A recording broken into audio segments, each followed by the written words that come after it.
love our opportunity to talk to DJ Moore, and he joins us on the Arturo Tire Hotline. Arturo, your hometown tire, Arturo.com. Hey, DJ, how you doing, man? I'm doing good. How are y'all? Oh, we're doing great. What did you do? What was your weekend like? What did you do over the weekend? I just relaxed at home, got some work done, played with the kids, and that was it. How much did you enjoy Maryland beating USC, and did you have anything riding on it with your quarterback? Shoot, it was amazing. The comeback win at the end, and me and Caleb was texting back and forth all game when his guys was making plays, and then Maryland made plays. It was just a fun back and forth. Do you I don't know, take advantage of any and make them wear a jersey? I mean, what do? You gotta, even if you didn't have a pre-existing bet, that's too good an opportunity to let go. Nah, I'm not gonna make him wear a jersey or anything. Even though he's from that area, he should have went to Maryland. But that's for another day. Take a step back though, from a college football perspective. Did you watch some other games? And because the Big Ten is more unpredictable than ever, it's larger than ever. But you look at what's going on in the Big Ten, you can't figure things out. I mean, Maryland loses to Northwestern, for example. They come back and they beat USC, which played well against Penn State. And DJ, it's just crazy in that league. Yeah, the Big Ten is definitely it got a lot going on right now. It's new teams from all across the country, and like it's difficult battles. But they gotta come play every Saturday, and us losing to Northwestern was something crazy. Why Maryland? What brought you there? What was your impetus to go there? I know you're from Philly. Just curious as to was it the way they recruited you? Was there any particular reason you wanted to go to Maryland? One was school, and then the way they recruited me, and then it was close enough where I can drive back and forth home during holidays. Did you take Sunday to watch other games around the league? Did you take it away from football just to get away? Because it was a fascinating day in the NFC North. Yeah, I watched some of the games. The one, it came down to field goals and interceptions and sacks at the end of the game. So I was like, dang, this league is real hard, and the Vikings aren't undefeated no more. So, I mean, NFC North is something to watch out for this year. Yeah, I mean, about that, it's you guys get your bye week, right? You go to London, you win your third of 3 straight, you get a week off, and you come back, and all of a sudden, every team in the division has 5 wins, and you're looking up at them. I mean, that seems unfair. I felt bad for the Bears that everybody won. Yeah, it was like, dang, nobody wanted to lose this weekend, really. So it was like, I mean, it is what it is, but we still got this. When you have time to watch other games or watch other players, is there anybody or any team that you like to check in on to keep track of? Not really. I'm just watching the whole league in general, just watching good games. So that's what I really did. How are you feeling physically? We talked to you after that game in London, and you've been getting beaten up a little bit this year. You've had a couple of minor kind of niggling little injuries. How are you feeling now? And did you get much treatment? Is there anything that you did last week at the building, or did you stay away? I stayed away from the building just to take the ease off of football and just be family man and dad and in the house. So now I was just relaxing and let the body heal the way that it heals. So what is the plan this week in terms of your return to Hallis Hall today? Are you guys practicing? And when you have a weekend off like you did, how fully recharged do you feel as you get ready to go back to work? I mean, you're going to have to ramp back up, but that's why we came in on Monday to do a few things, get the body moving, and so when we go back out there on Wednesday full speed, we'll be all good. So we haven't talked to you since Cole Kmet became the special teams player of the week. I thought that was hilarious. Cairo Santos kind of predicted it after the game. It's the first time a long snapper has ever won that particular award, and it was a guy that had to fill in as a long snapper. What was your take on that one? Cole can do it all. Once I seen him out there after he scored and went and snapped the ball, I was like, yeah, he's different today. He's doing it overseas too. So I mean, it was amazing to watch. So you mentioned the Vikings losing. That means the Lions beat them, and the Lions are very good wherever they play. Jared Goff's having an MVP-like season. You look at the Packers. The Packers were able to walk off the Texans at Lambeau, but that was a big game for them, a good opponent. DJ, when you look at this division being the toughest in football this year, I'm not sure how many people expected that to be the case, but it is. How do you assess how good you are compared to the other three teams in the division when you take a step back? I mean, it's all a tight race, you know. With everybody, we all playing good football. They all playing good complementary football. So we just got to stay on that wavelength of just playing complementary football with each other as Bears, and just stay hungry and still go after that division, even though everybody is on the up right now. So you came back from London. You were there for us regardless last week, which we really appreciated. How long did it take you to get your body clock together? Did the jet lag hit you at all, or did you just sleep for a couple of days because you had the time? Nah, my body was just regular. Like I would still wake up around 5:30, 6 o'clock every day, even when we got back. So the jet lag didn't have anything to really do with it. How much do you know about the Commanders so far? They are a team that, as surprising as the Bears season may be to some people, the Commanders are another surprise in the NFC. Jaden Daniels comes down yesterday with a rib injury. You don't know his status, but that defense is playing at a pretty high level under Dan Quinn lately. I know it's early, but do you know much about the team you're going to face next Sunday? I know that I seen them play yesterday. Their defense was flying around and making plays. So definitely looking forward to looking at more film on them and see how that goes. Did you get a chance to talk to any of your teammates? I'm just curious if you know anything about Jaquan Brisker, if he's feeling better. Obviously, he couldn't go to London with the concussion. I'm just curious how he's doing a week after that trip. I think he's doing good. He was on Twitter, 2-year play-by-play of the game, so I think he's doing good.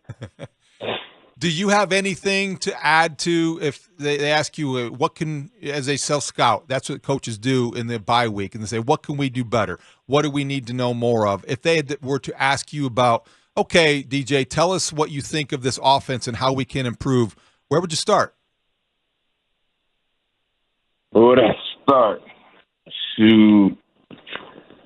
I don't know. That's a tricky question. When you self-scout, you looking at it as a one-by-one, but probably in our room, just being more available and open faster so we can get this thing going even better than what it already is.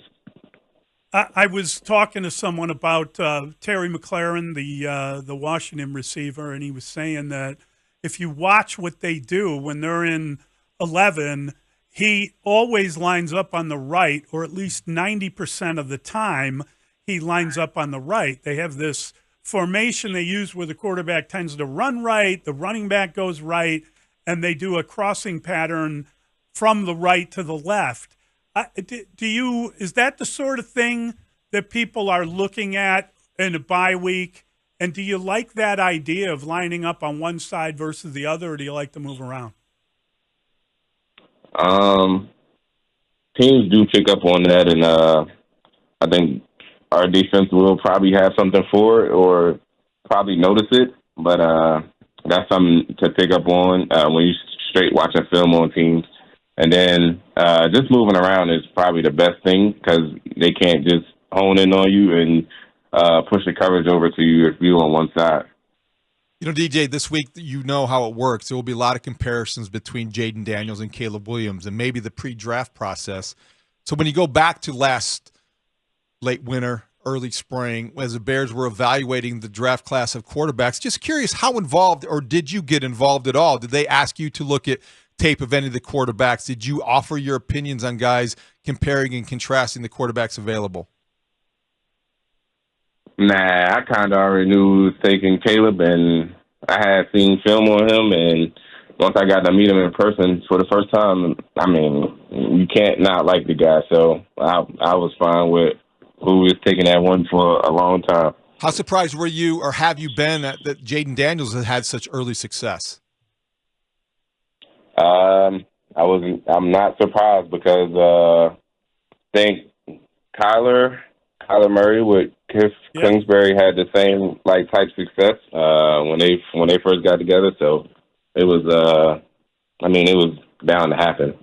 Have you watched much tape of them yet? No, not yet. Just a little bit of the corners and how they're playing. They're playing real good. So not as the defense as a whole. You know, their offense has been described, and I don't know if this is necessarily a compliment, but sometimes the Commanders' offense under Cliff Kingsbury, run by Jaden Daniels, has been described as more of a college offense, and that's why he's had maybe more success early on because he's been less to learn. Whereas, in contrast, maybe Caleb has had more of sophisticated pro-style offense to grasp. Is there any validity to that, do you think? Do you look at that? I know you probably not studied them as much, but do you understand what people are trying to say when they make that comparison?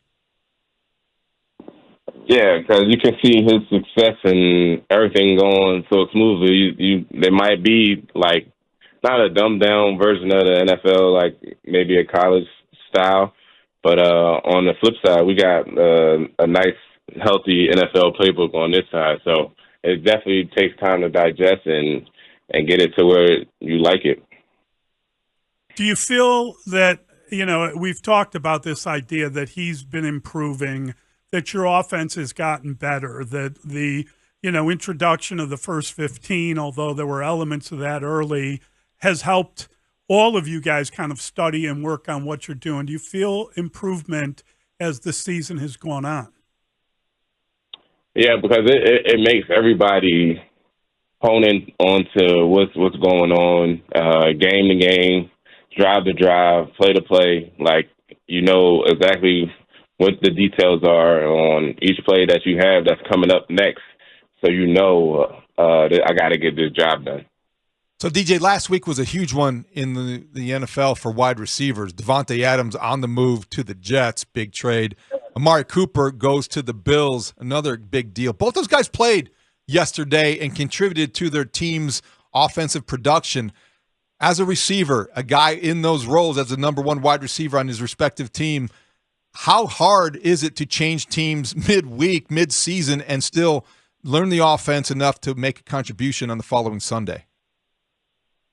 I don't want to say it's too hard, but it's hard enough because, they're going to have the packages for you where you can get the ball, but you still want to know everything else that's going on around you to benefit the team and help win.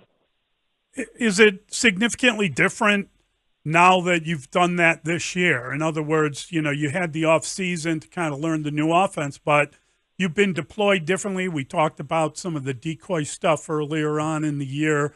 Is it evolving a little bit, your role, and how different is it just coming in 1 week versus, you've gone through a lot of systems in your time in the NFL?